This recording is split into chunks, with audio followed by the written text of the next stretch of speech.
Hi, boys and girls. Today's story is titled Pete the Cat Goes Camping, and it's written by James Dean. If you notice, these are letters, and there's a number 1 up here, a number 1 for beginning reading. So remember, letters make words. Have any of y'all ever been camping before? It's when you go outside and you sleep under the stars and the moon. Guess what? I've never been. Pete the cat goes camping. Look, he has a backpack and a mat. I wonder what direction he's going to go in. I see 2 arrows. Pete is excited to go camping. This is his first time. And there he is with his family. And they're putting cat food, a plate, some forks, some cups. And there's his house, a light and a flashlight, a fishing rod. Don't forget your sleeping bag, says Dad. Or your hiking boot, says Mom. And there's a hiking boot, so there's Mom.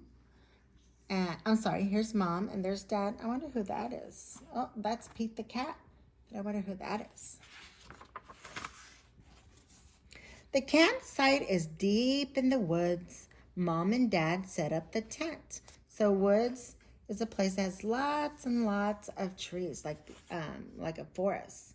And the tent is where you would sleep in at night to keep you safe and dry if it was raining. Pete and Bob, oh, that's his friend Bob. Pete and Bob help collect sticks so they can make a fire later. So here's the campfire, and of course they cannot do it all by themselves. They need an adult because it wouldn't be safe. Pete and Bob go for a hike. Hike is when they go walking and climbing to different places around the campsite. Bob shows Pete the footprints. Oh, look at that. Of different animals. I wonder what animal that could be. It's not the cats, do you think? Because look, they're wearing their hiking boots.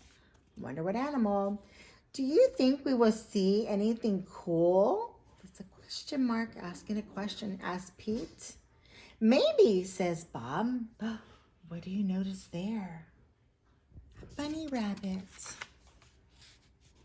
Pete and his dad go fishing. They must be very, very quiet and very, very still to catch a fish.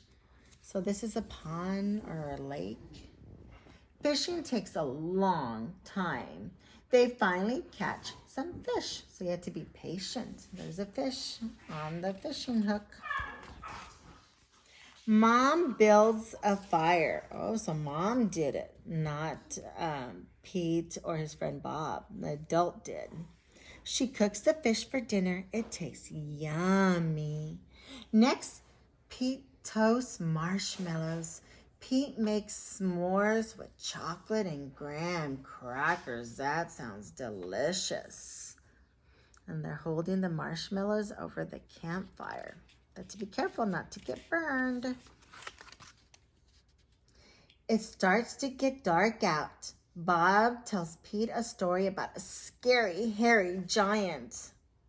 The giant lives in the woods. His name is Bigfoot. I wonder how Pete feels about that scary story.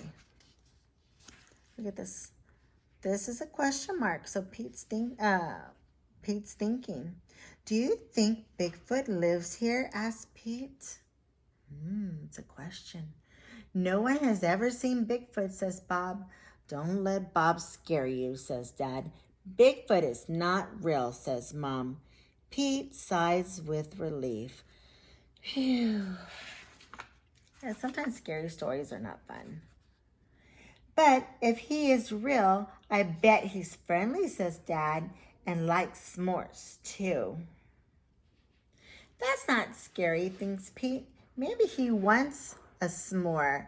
Pete leaves one for his hairy friend. And do you remember who's the hairy person they were talking about? Bigfoot. So he's leaving one in case he's real. Soon it's time for bed. Lights out, boys. That means flashlights because they don't have lights out when they're camping. Dad says. So look, Dad pours water over the fire. He wants to turn it off.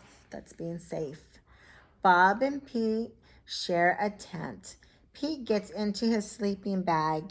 It is cozy, but he cannot sleep. His friend's asleep. I wonder why Pete cannot sleep. The woods seem extra dark, and all the sounds seem extra loud at night. Pete hears a weird swooshing sound. Swoosh, swoosh, swoosh. What is that? He asks Bob. That's just the wind, says Bob. I wonder if the wind makes swooshing sounds. Pete hears an old chirping noise. Chirp, chirp, chirp, chirp, chirp. What is that? He asks out loud. Those are just the crickets. And look, he's putting the pillow over his head. He doesn't want to hear that sound. Pete hears a strange hooting sound. Hoot, hoot, hoot. What is that, he wonders. That's just an owl. Pete thinks of his friend Owl. I wonder if his friend is right about all those sounds. Pete hears a loud snapping sound. Crack, snap. What is that, he wonders. But Bob is already fast asleep. And see the little Z's? That means he's sleeping. Pete listens carefully. Crack. Is it Bigfoot? Pete peeks outside. It is too dark to see anything. Remember, there's no lights out. They would need the campfire. They would need a special lantern or a flashlight. When Pete wakes up, he checks the spot where he left the s'mores for Bigfoot. Oh, and there's a note. The s'more is gone. And there's a note, and it says, thanks for the treat, XOXO. And XOXO means hugs and kisses and a footprint. I wonder who that could be from. Look at that. There's the note. That's a big foot. There is a note. It says, thanks for the treat, XOXO, hugs and kisses. Pete shows his family. Wow, I knew Bigfoot was real, says Bob. Pete knows Bigfoot is not scary. Just because he looks different does not mean he is scary. He even likes s'mores too. The end. I hope y'all like the story.